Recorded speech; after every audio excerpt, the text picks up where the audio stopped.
Welcome to the Jeremy and Andy Talk Movies podcast. I'm Jeremy. Is it doing it again? And we're gonna hopefully not have too many issues during this one. But I have noticed that every once in a while Andy says something, and like a poorly dubbed Jackie Chan movie, I hear the sound well after the lips move. But that's going to be our gimmick for this episode. That's right. You've always kind of reminded me of Jackie Chan, Andy. I get that a lot. You do all your own stunts. Yeah, I get that a lot. All right. Well, this week we are going to be talking about Highest to Lowest, the new movie from Spike Lee starring Denzel Washington. And this movie is just another in a long list of movies that forewent the theatrical experience, at least, the wide release. It did the limited release, but went straight to Apple TV. Yeah. And so, we hate that that's the way that things go sometimes, but it's the way it went, so that's how we watched it. But yeah, I don't know, Andy. So like when you watch this movie, we talk a little bit about our theater experiences. What's your home movie watching situation as you're watching a movie like this? I just have this chair I sit in that's pretty close to my TV. I usually try and wait till everyone's either out of the house, or if I'm really interested in watching the movie, I'll kind of wait till everyone falls asleep. Not because anyone bothers me, but I just like to be focused. And my wife does not care about movies really at all. She just plays along because she's a good wife. But I try not to burden people with watching a movie that no one in my house was interested in watching this movie. So I just kind of wait till either everyone's gone or I just have a little bit of kind of freedom to just watch and soak in the movie. And when I watch these movies at home, and I know we're going to podcast about them, I do. The only thing I like about it is if I need to pause it and kind of write down a few thoughts, or if I'm like, wait, what? And I can go back. That's the one advantage. But this movie specifically, it just felt so weird to be watching the Spike Lee and Denzel movie at home on streaming. It really did. Yeah. I'm very similar to you. I like to watch movies by myself when I'm at home. Mostly just so I can lock in. The challenging thing is I feel like I've got to wait until it's dark out to really be able to enjoy the home watching experience. Because you've got too many lights coming in through the windows. That's the great thing about theaters. Again, you go in the middle of the day, you're in a room designed for locking in on that movie. It's dark in there. There's no issues. You don't even notice it's daytime. Right. But so I started this movie last night a little late, and it was fine. I didn't struggle to make it through it or anything, but there was a moment where I was like, okay, it is getting late as I'm trying to get through this movie. Right. So, just little context there, but yeah. And I will say this, I just can't get used to it. I just feel weird still watching these movies on streaming. I want to be in the theater. I just do. And frankly, when they come straight to streaming, it's almost like nobody notices. Yeah. I had a couple people ask me in my life, hey, what do you know what movie you're going to pot on this weekend? And I'm like, yeah, there's a new Spike Lee movie starring Denzel coming straight to Apple TV. And they're like, oh, I had no idea. Yeah, that happens to me almost every time we do a straight to streaming movie. It's a real bummer. Yeah, it is a bummer. So we'll start talking about the movie. I'm going to give a summary, and then we'll give our thoughts. So in this movie, Denzel plays David King, who is a music producer known for having the best ears in the business, which have led to decades of success. But as he's setting up an aggressive business deal to take control of his record company, his plans are thrown by a kidnapping that leads him to questioning his priorities and what kind of man he wants to be. Andy, was this movie good? Yeah, it was, because Denzel's awesome. Hot take, I think this Denzel guy's going to be all right. I think he's going to make it. It's a really strange movie. There's some really strange choices in it.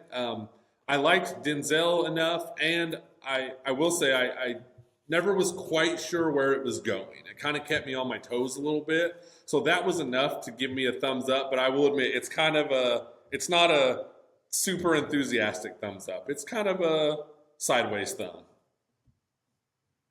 Yeah, I think that I feel the same way. Nice. It's like the people who did it are too talented for it to just be a bad movie. Yeah.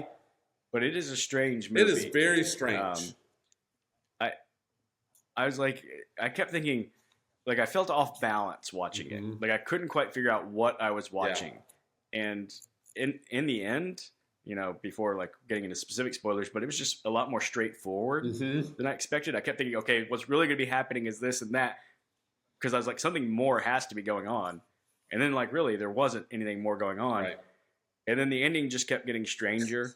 And I made a note. I was like, not weird, like they were taking big swings. It's just like odd choices. Just like, oh, this is what we're doing now. And yeah, it was a very bizarre movie. It is a bizarre movie. And, there's always probably going to be a little bit of a disconnect to people like us, like Midwestern guys watching a Spike Lee movie, because his movies are such love letters to New York. And so that part of his movies just does not, I mean, I appreciate it. I see what he's doing and I respect it and everything, but it just doesn't resonate with me. Yeah, a movie that's a love letter to New York and hip hop and that sort of stuff. It's like, I may not be the core demographic for this. It's possible that two really white guys like you and I may not be the audience for this. I know, but for really any Spike Lee joint, if you will. Yeah. That's what I was literally thinking. I was like, do I introduce this as a Spike Lee joint, which is the way he labels his movies, or am I just way too white? Do I say a Spike Lee We are film? way too white to say that, man. Spike Lee may just show up and yell at us. That's so true. You're very right about the New Yorkness of this movie. Yeah. I mean, it plays a big part in it. New York sports fandom plays a big part in it. Yes, it does. The Yankees, like, not only are the Yankees like reference and their fans reference, they go by Yankee Stadium a lot. They in this do. Movie. I was like, wow, he's building that up. There's a lot of hating Boston sports stock in this movie. Yeah. You're right. So it's Spike doing, it's what he cares about. He's putting it into the movie. So it's Spike doing Spike things. I also feel like there was a lot of needle drops, a lot of songs played that are considered like classic songs to certain people that I'm like, some of them was like, oh, I know, I kind of recognize that song. I know it's a classic song, but I was like, I bet I'm missing a lot of them. And I bet that's supposed to be a big part of this movie. That's a music movie where they're playing all these classic songs. And I'm like, I don't know a lot of them. Same. Yeah, I'm in the same boat. Yeah. So let's talk a little bit more about the actual plot of this movie and what it is. So for the first, 10 minutes of the movie, where they're establishing his character, Denzel's character, and we meet him in this very nice penthouse loft, and he's on the phone. Like it's kind of establishing right away that he's a deal maker kind of guy. Right. He's got that Denzel smooth talk. Oh yeah. You could sell me anything type. Yeah, character. I like that stuff. Yeah. And honestly, he could totally do a movie like Locke that Tom Hardy did, where it's just him in a car talking on the phone. Denzel could do that. He 100% could do that. Yeah. So we just got to get a little bit about him, and he takes his son to this like basketball camp where Rick Fox is working, and it is Rick Fox playing Rick Fox. So that's fun. And then Jeffrey Wright, we meet him as like his right-hand man, his driver, and I love Jeffrey Wright. Kind of establishes very quickly he's just the normal guy. He's not a bigwig. He's just the driver, and but there's obviously a sort of closeness, I guess, between these guys. And you find out that Denzel's planning this deal. He's trying to aggressively buy the controlling stake in his company. And I'm like, okay, this is what this is about. This movie's going to be about him, because I really knew nothing going in. I went in pretty blind. Title, yeah. Spike and Denzel. Yeah, same. I was like, okay, we're watching a movie about a guy who's trying to get control of his company, and that's what this is going to be. It's it's a total 90-degree turn when all of a sudden he gets a phone call, and I'm thinking the first time you don't even hear the other guy's voice, right? You just see him react, and he hangs up the phone, and goes, "They said they've kidnapped our son." Yeah, and then you're like, "What? Oh, what?" Yeah, and then all of a sudden things start moving, and he calls the police, and the police show up, and you're like, okay, I'm watching a kidnapping movie. This is okay. I guess this is what the movie is, and it becomes that for a little bit, and kind of all the tropes that go with that. I mean, not that I'm not trying to say this was a tropey movie, but I'm just saying there are certain beats you have to hit with a kidnapping movie. Absolutely, and it hits them.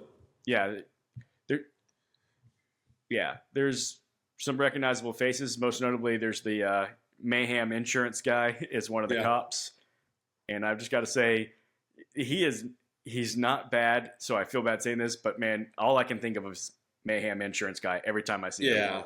Yeah. It was a little distracting. Exactly. I thought it was distracting. Me too. It doesn't help that he like I imagine the script direction for him or just the direction he was given was like, hey, just be a worst, just be the worst, be obnoxious, be a tool. Yeah, like, it kind of gets annoying in movies like this, and this is not a new thing. All movies do it. Even like the classics like Die Hard, they always have to have like the one guy who's just so obnoxious, and it's like, dude, you're doing the opposite. Everything you're doing is the opposite of what you should do or say or act. Like that grates on my nerves a little bit. Yeah. So that was one of my biggest nitpicks about this movie was that his character just not. Sometimes you have to have characters that push things forward by being like the antagonizer. But this was a little bit much. It's not. Yeah, it's in no way was he pushing plot forward or helping character development or anything. He was just being obnoxious. Yeah. That's it. Yep, agreed.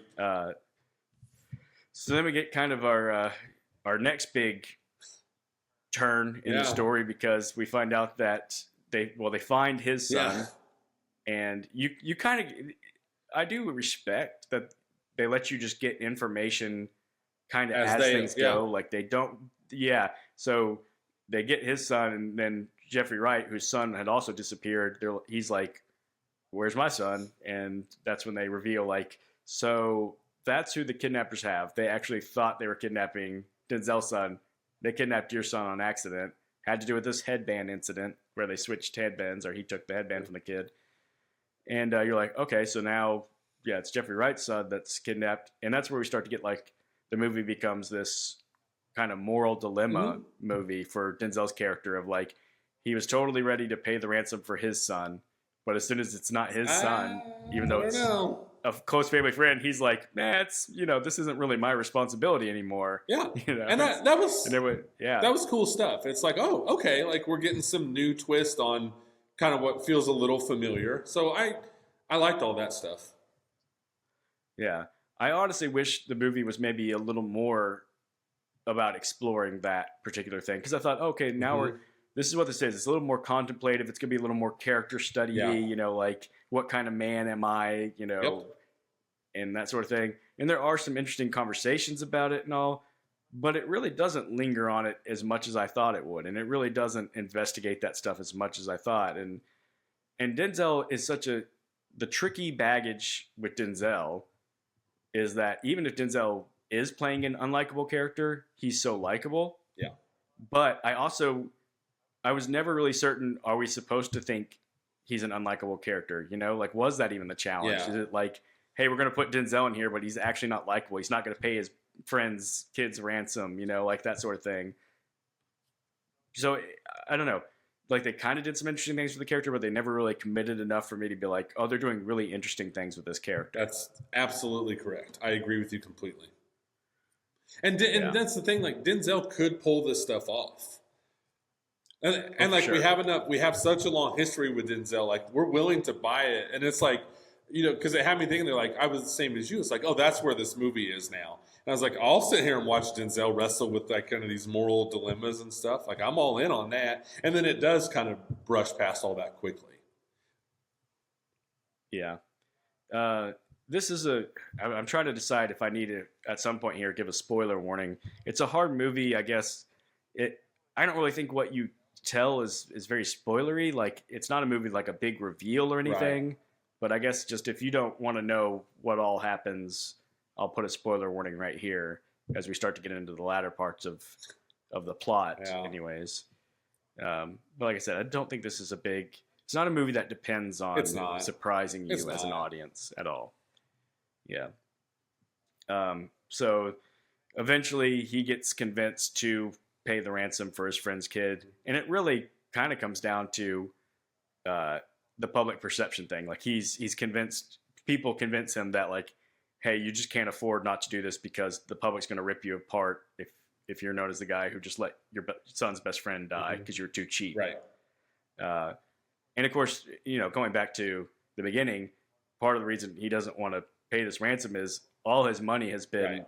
diverted to take control of his company. So he's basically like saying, if I get the money for the ransom, and let's just say the cops can't recover it for me, then I'm out with this company. Right. Like my dream's over. So it does a good job of It like, does do a good he's job. not just a total jerk. It's like, He's got his he reasons. kind of explains to his friend. Yeah, he's like, look, I know you want this from me, but like, and he has a great little spiel where he's like, all I ever get is people wanting me to give and give this and that's give good that, stuff.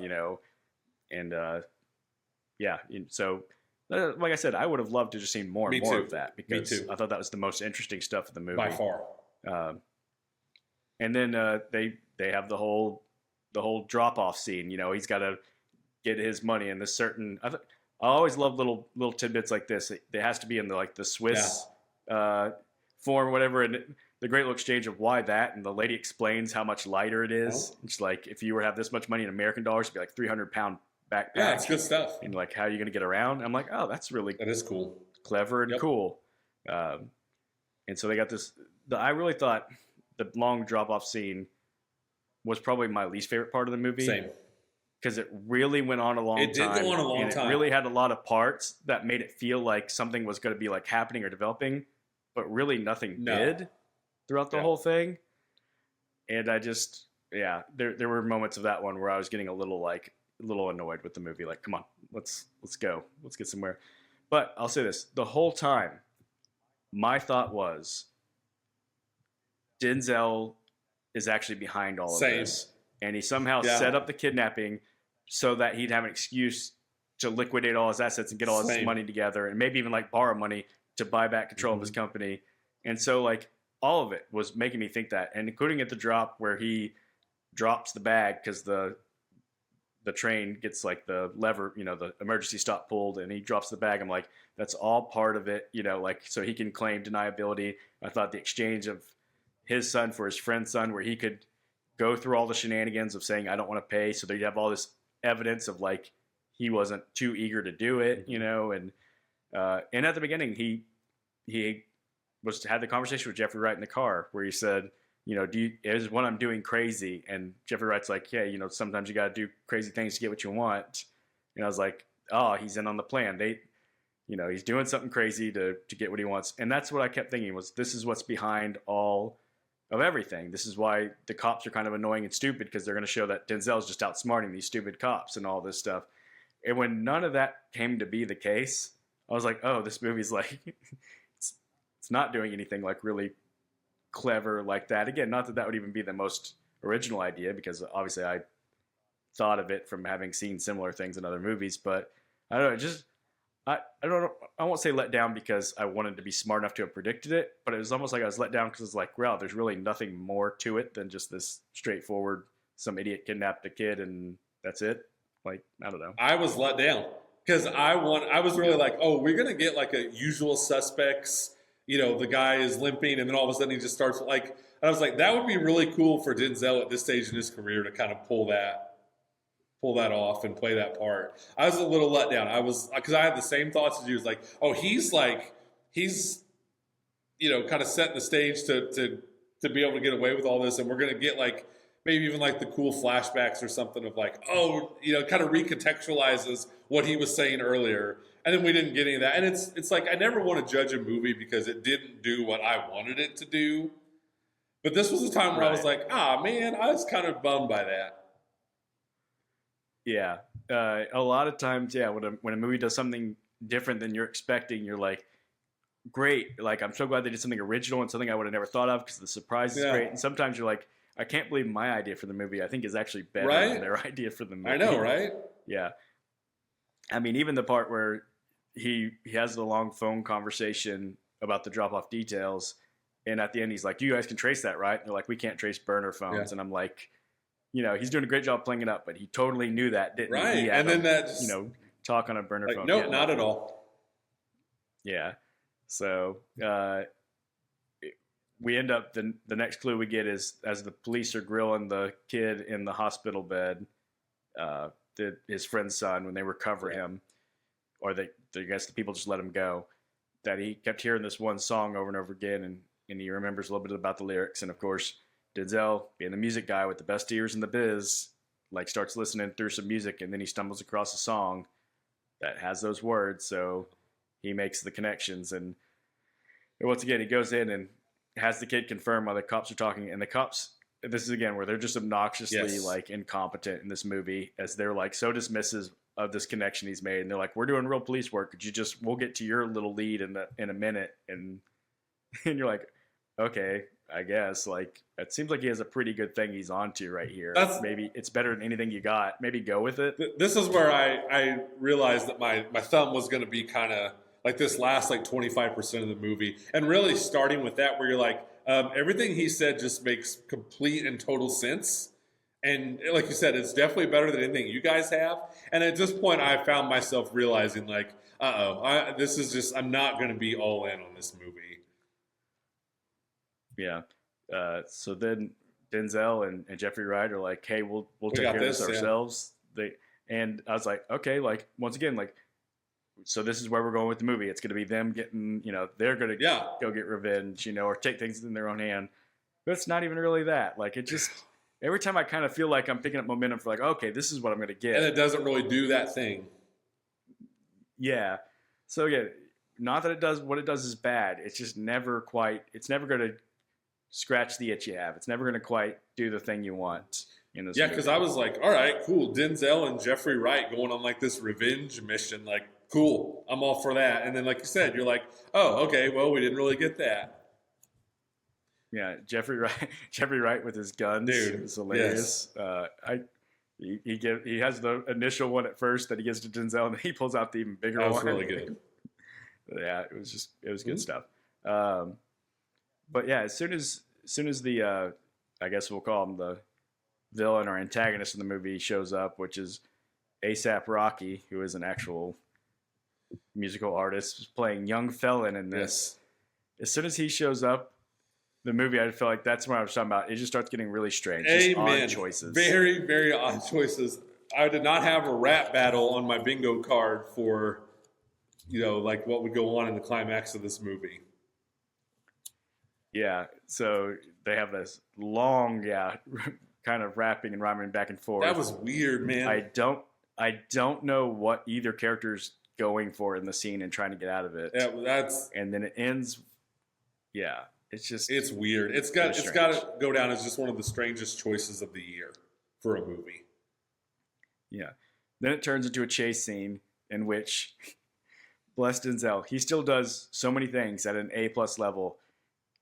Still being that athletic, it doesn't come across on the screen. No. So when A$AP Rocky runs, you're like, there's a young guy who can run fast. And then Denzel's chasing him. You're like, there's an old guy who can't run fast. And thanks to movie magic, Denzel's going to run him down and catch him. Yeah.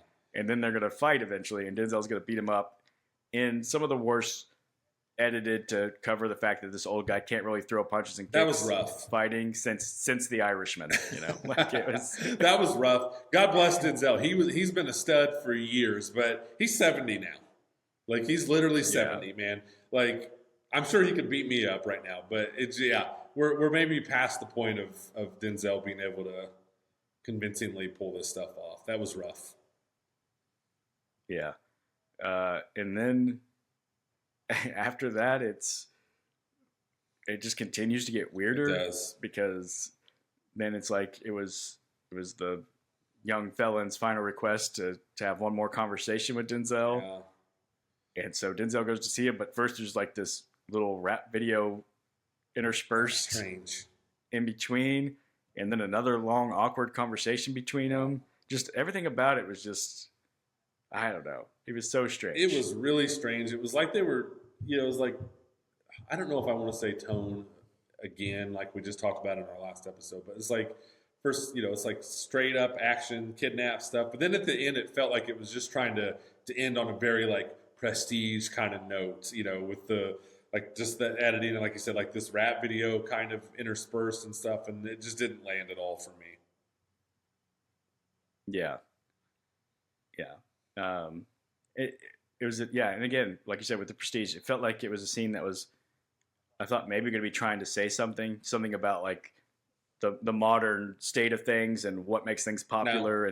No. And, he says like attention is like the modern currency or something like that. I don't know, but I just kept expecting there to be something insightful, and maybe Denzel to come back with this is the problem with your generation, Right. is or anything. I don't know. Not that I need an old man Denzel, letting the youngster have it, but I just thought that's what we're headed towards. Some bit of like wisdom or social commentary, and it's like no, just a weird conversation. Very weird. It just kind of goes in weird curves and then doesn't really land anywhere. It doesn't, in my opinion. And by that point, I was really ready for the movie to wrap up after that, like when they were just talking.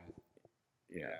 But it doesn't wrap up after that because we have to have the sort of final scene of Denzel being back to, it's supposed to be a scene of like he's getting back to his roots. He's really concentrating on the music, so he's going to hear this girl sing that his son pitched to him early in the movie, and we have to have a whole song, just a whole musical performance to end the movie. And of course, what do you call that song? I call it Highest to Lowest. Oh, there's the name. There's the name of the movie, and it just, I don't know. It sounds really negative. Because we are a little negative, but there was the stronger parts of the movie were earlier in the movie. I guess is what we're getting at, and then it just sort of fizzled out. This movie really had a final act problem. Yeah. It really did. Yeah. But again, Denzel, awesome. Jeffrey Wright, awesome. Definitely some cool stuff. And like I said, I do appreciate the kind of the new spins on the old tropes. Like, oh, we kidnapped the wrong kid. And like you said, the dialogue about the money and it's lighter and all that stuff. I was like, okay, I like this stuff. But to me, it was just mostly that final act. And I just really having a hard time getting over that rap battle. Yeah. Yeah, it was very strange. So this movie was based on another movie that was based on a novel. So like there's layers to this, but it was a Akira Kurosawa movie, Right. High and Low from the 60s. It's one that I guess like real film nerds are familiar with, but like that's way out of my depth. Do you have any like? Have you seen it by chance or anything like that? I have not. I have a little Kurosawa knowledge. Like I like Seven Samurai, and he made this really cool movie called Rashomon that I've watched before. Yeah. Like it's one of the first time I ever saw a movie that was told from different perspectives. So I have a little Kurosawa knowledge, but not of this particular movie. So yeah, like I really have zero Kurosawa experience, but even having having seen zero of his films, I know the name and I know the influence, and you hear those things like when you see those movies of multiple perspectives, you'll always hear that movie referenced as like the originator of it. But all I could think watching this movie is like, I kind of want to watch that movie now just to know like what is it about, Right. because I guarantee you it's not about a record producer and like I just wonder what it shares in common. Is it about? Are they both about a kidnapping? Are they both about? What do they share in common? the rap battle. Kurosawa really. That's probably it. He really was, on the forefront of rap battles back in the 50s in Japanese samurai movies. Yeah. No, I don't know. I haven't seen it, but it would be probably worth checking out. I mean, Kurosawa was, people reference him and talk about his movies and have a reverence for him for a reason. Right. I am curious about one thing. I'm certain that Spike probably had little tributes to the Kurosawa version. He's just that type of filmmaker. Yeah. Like he is a film nerd himself, Right. and appreciates those things. But obviously I wouldn't recognize any of those. But I wondered about the score, because I thought the score was good in this movie, and I thought it was an interesting type of score for the movie. But it almost had a little bit of dare I say, like an Asian flavor to it, to the score. Yeah, I wouldn't be surprised. And I wondered if maybe they took like at least inspiration from the Kurosawa score and incorporated that in. Of course, I could be way off on this, but it's just it made me curious. I wouldn't be a bit surprised because you're right. It seems like a Spike Lee type of thing. Yeah. So a couple of cool things from the trivia is that in the movie, Jeffrey Wright's character's son is played by Elijah Wright, and that is his real life son. I think that's pretty cool. I had no idea about that until I saw it in the trivia, and you start thinking back like, wait, what did he look like? And you're like, oh, okay. Yeah. Oh, I guess now that they say For it, sure. I can see the connection. Yeah. So this is, I didn't know the count, but I know that Denzel and Spike have worked together a lot. This is their fifth collaboration. So that's pretty impressive. It is. It's always fun when directors and actors, have that clear like connection. They just clearly like working together. I am a big fan of that. Kind of the, like Scorsese, De Niro, kind of, that was my first experience with that. So I do like that a lot. Right. Yeah, it's funny that Scorsese's had two because of De Niro and then DiCaprio. Yeah. He's been working long enough, it just sort of like passed the baton. Right. And of course, he's had a movie with both in it. So, exactly. Yeah. The one I don't like is just, we've talked about it, Yorgos and Emma Stone. Like, I'm going to need them to stop collaborating together. Amen. But the only other thing I think is interesting about this movie from a trivia standpoint is just that there's numerous other numerous other directors attached at different points or considered. Mm-hmm. And I'm like, man, this movie is just totally different if it's anybody but Spike. So different. I mean, like, totally different. So different. And yeah, like I say this not meaning to say like I wish we hadn't got the Spike version, but it almost makes me curious to see what it would have looked like in anybody else's hands because it would have had to be so different, just to compare and contrast. It would be interesting for sure. Yeah, because as we talked about, very New York, very like Spike type things in the movie. I mean the hip hop stuff, which clearly is more of a Spike thing than say like even I saw Scorsese's name was thrown out at one point. That at one point Scorsese was. And I'm like, Scorsese makes a totally different movie. Oh, 100%. Like, totally different. Totally different. But I don't know. Like this, I know this wouldn't go well, but it's such a film nerd thing that I would almost like to see a script that like 4 major directors each took and made separately, and just people just got to watch and say like, let's see how each person interprets it differently and makes it totally differently. Different lead actors and everything, and just see what happens. I think that would be fascinating. That would be cool. It'd be funny to see if Scorsese included a rap battle in his version. Like De Niro just dropping a rap on us. Yeah. They should have to do like a blind draft though. Like they each have their guy in there, but they draft and they don't know if you're going to get your guy or like, Scorsese gets Denzel and Spike gets De Niro. Awesome. That's who they got to work with. That'd be amazing. Yeah. Be hilarious. Yeah. I'm certain that would not do any kind of business, which is why it would never happen. Right. But man, that would be so much fun. Yeah, it would. If it ever happened. So critics on this movie, Andy, have been pretty high on it. 88% from the critics, which I could see that. Again, usually if movies can be different, critics will like it. Yeah, right? I wasn't surprised. Critics watch so many movies. Yeah, critics watch so many movies that I think just being different is refreshing enough that tends to help them enjoy it. And Spike's really respected. Denzel's really respected. Not to say they get like undeserved merit because of that, but they're respected for a reason. They're very good. Audiences, 85%. Again, the only thing that makes me wonder about this is like, again, it's not promoted a whole lot, in my opinion. Are the only people that are watching this people who would go out of their way to know about a Spike Lee Denzel movie on Apple TV, Like, yeah, I think that's... I wonder how it would appeal to, like, the actual broad audience. Yeah, I couldn't agree more. And, of course, my mind always goes to, like, what kind of numbers would this have done in the theater with a full release? Yeah, and that's what we always bring this up with the straight streaming.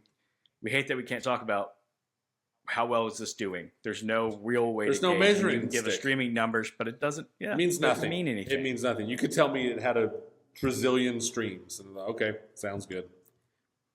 Yeah. But again, it's just really hard to imagine for multiple reasons. One is that Apple TV just doesn't have the most people streaming it. It's not Netflix. Right. And then 2, like I said, it's already a little bit more of a.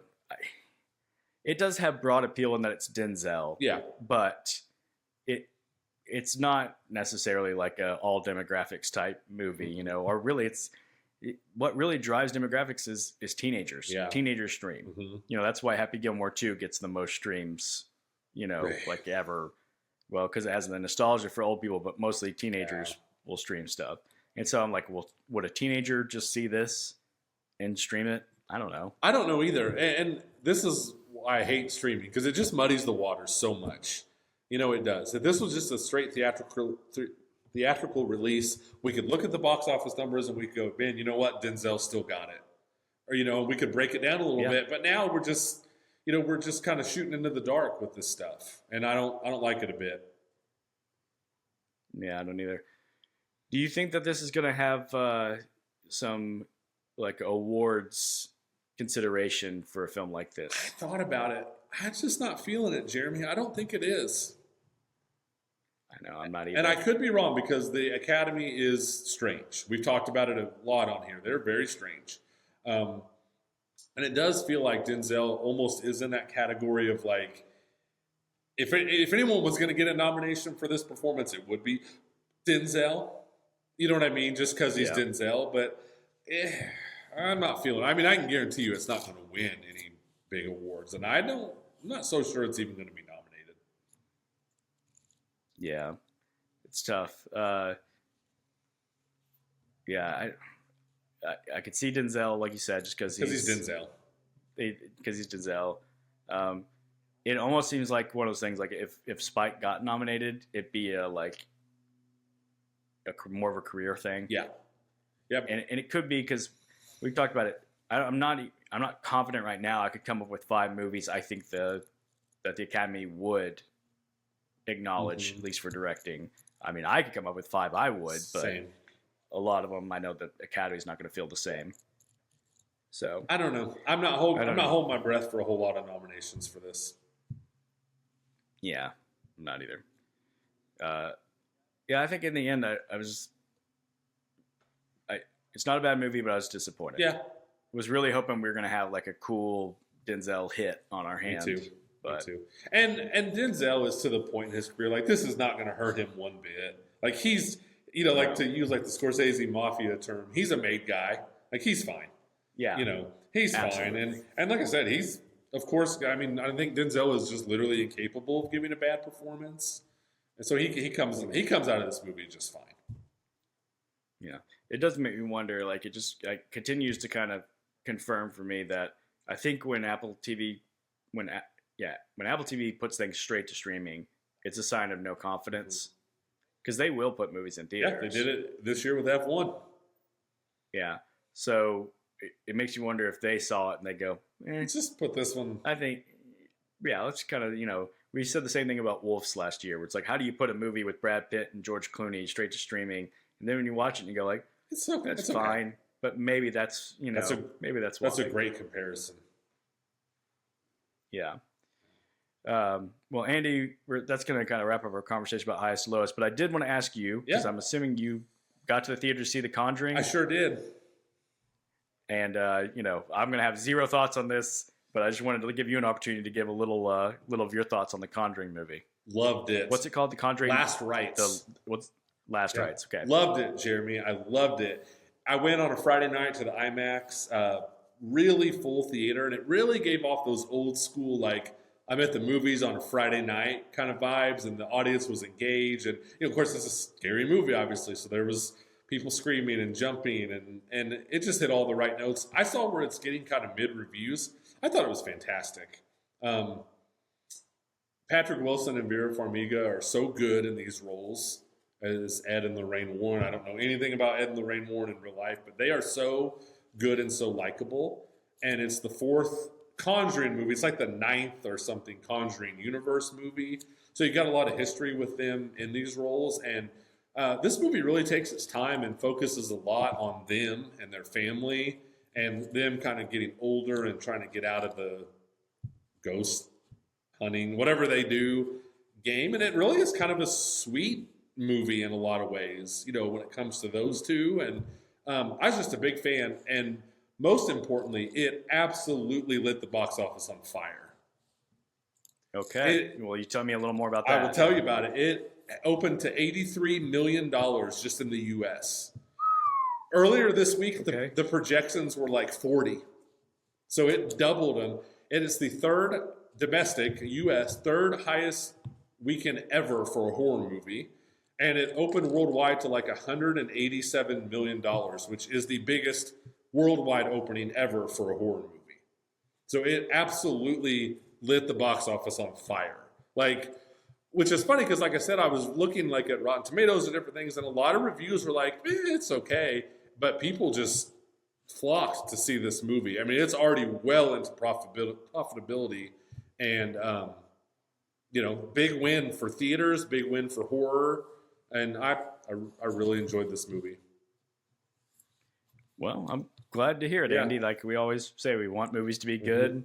It makes me a little jealous that I'm not into those movies, and I have no, I think if it was the first installment or somehow I had caught up on the other ones, I would have just gone to see it, but I just felt too far behind, and it felt like I wasn't going to catch up. I will say, I mean, I'm not trying to push you into seeing it, but you could go and I think enjoy this movie.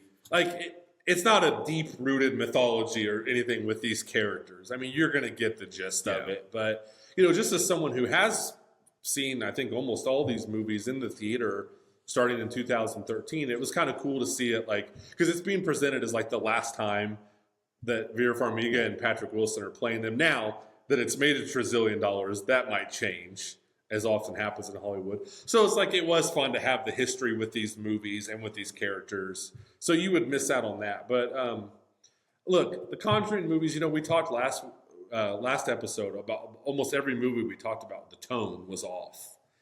Say what you will about the Conjuring movies, but they are movies that know what they are. And they know what people want from them. And they just have a very consistent tone. So I was a big fan. Well, I'm very glad to hear it.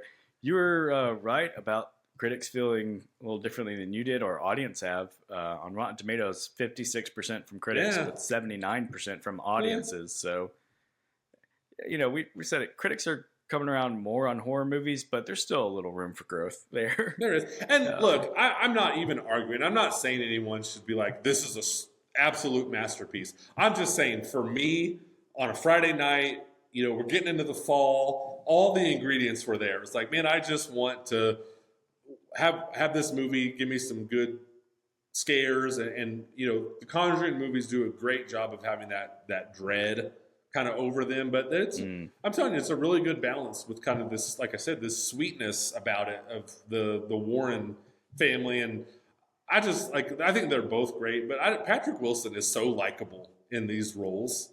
Like, it's kind of he's very fatherly in this. A lot of the movies about his daughter and her growing up and stuff. And he just seems like a cool guy. I kind of like spending 2 hours with him up on the screen. Yeah. Well, I also saw a movie this weekend that was not in our plans to do a podcast episode about. I saw The Roses. Oh, okay. I went with a couple of friends. It's one of my friends. We were celebrating his birthday, so we went out to a nice Brazilian steakhouse. Really good food. Nice. And then he was like, I really want to see The Roses, so we all went to go see that together. Okay. And they were both excited to see it, or both had like high anticipation for it. And I was like, I don't really think this movie's going to be that good. And then I was really pleasantly surprised. I thought the movie was a really solid movie. Nice. I just enjoyed it. Benedict Cumberbatch and Olivia Colman were both spectacular in it. I'm not surprised. They were just more likable in the roles than I expected. When I watched the preview, I thought, I have seen this movie 100 times and I know every beat of this movie. And then I was shocked to find like the previews were very kind of misrepresented what the movie is, and not to spoil anything. It's just like the previews, it's all about like their marriage falling apart and the fighting they do and stuff.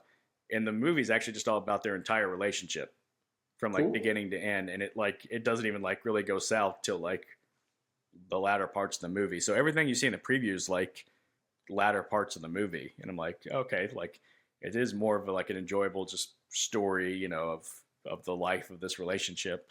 And so I enjoyed it. Hey, it's like we always say, we just want movies to be good. Oh no, Andy, I've lost your audio. Oh, there it is. Am I back? Yeah, absolutely. This is a cursed episode, Conjuring style. Yeah, you're back. How's my guy Andy Samberg in The Roses? Is he good?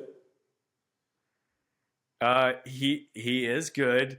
I I walked out of that movie with a very interesting note for Sandberg. I looked at my friends and I said, "Is it just me, or is or has Andy Sandberg's mouth shrunk as his career's gone on?" Because I remember early in his career, Nice. it used to be like this dude has a distractingly gigantic mouth. I watched like the movie Yeah. Hot Rod, which is Yeah. a terribly dumb movie, and his mouth is so large. It's like Yeah.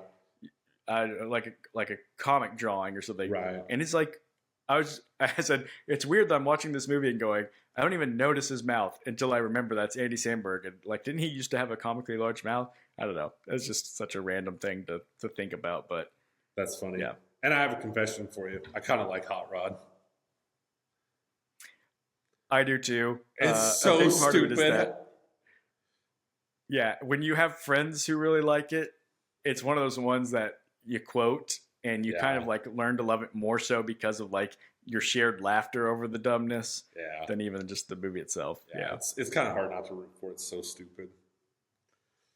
Yeah. Hey, So true. I'm happy to hear you say that The Roses was a good movie. That makes me happy. Yeah. Yeah. Well, we love pleasant surprises where you just have low expectations for something and then you're like, oh, it was good. Good deal. I also love it because it's one that I feel like I can, recommend. Like again, talk about a movie you can recommend to your parents. Like I Right. can tell my dad and his wife, like, hey, I think you'll really enjoy The Roses. So Right on. that's always fun. That's a win. Next week, Andy, we've got two very different new releases, both of which I'm looking forward to. That's The Long Walk, which is the Stephen King adaptation, starring Philip Seymour Hoffman's son. Yeah. I feel bad. I can't remember his I actual don't remember name. his name either. And it's got our guy from Alien Romulus in it. The dude who played like Yes, that. it does. Yeah. I like that guy. Yeah. The guy who played Andy, Yeah, right? absolutely. In Alien He Romulus, was yeah. great in Alien Romulus. Yes, he was. Yeah. So I'm actually looking forward to that one more than when I saw the initial like promotional stuff for it. I was like, I don't think I'm going to like that. But now I'm kind of in. I don't know if you've seen the thing where some theater somewhere is doing a special showing of The it. guy was like they're running on treadmills.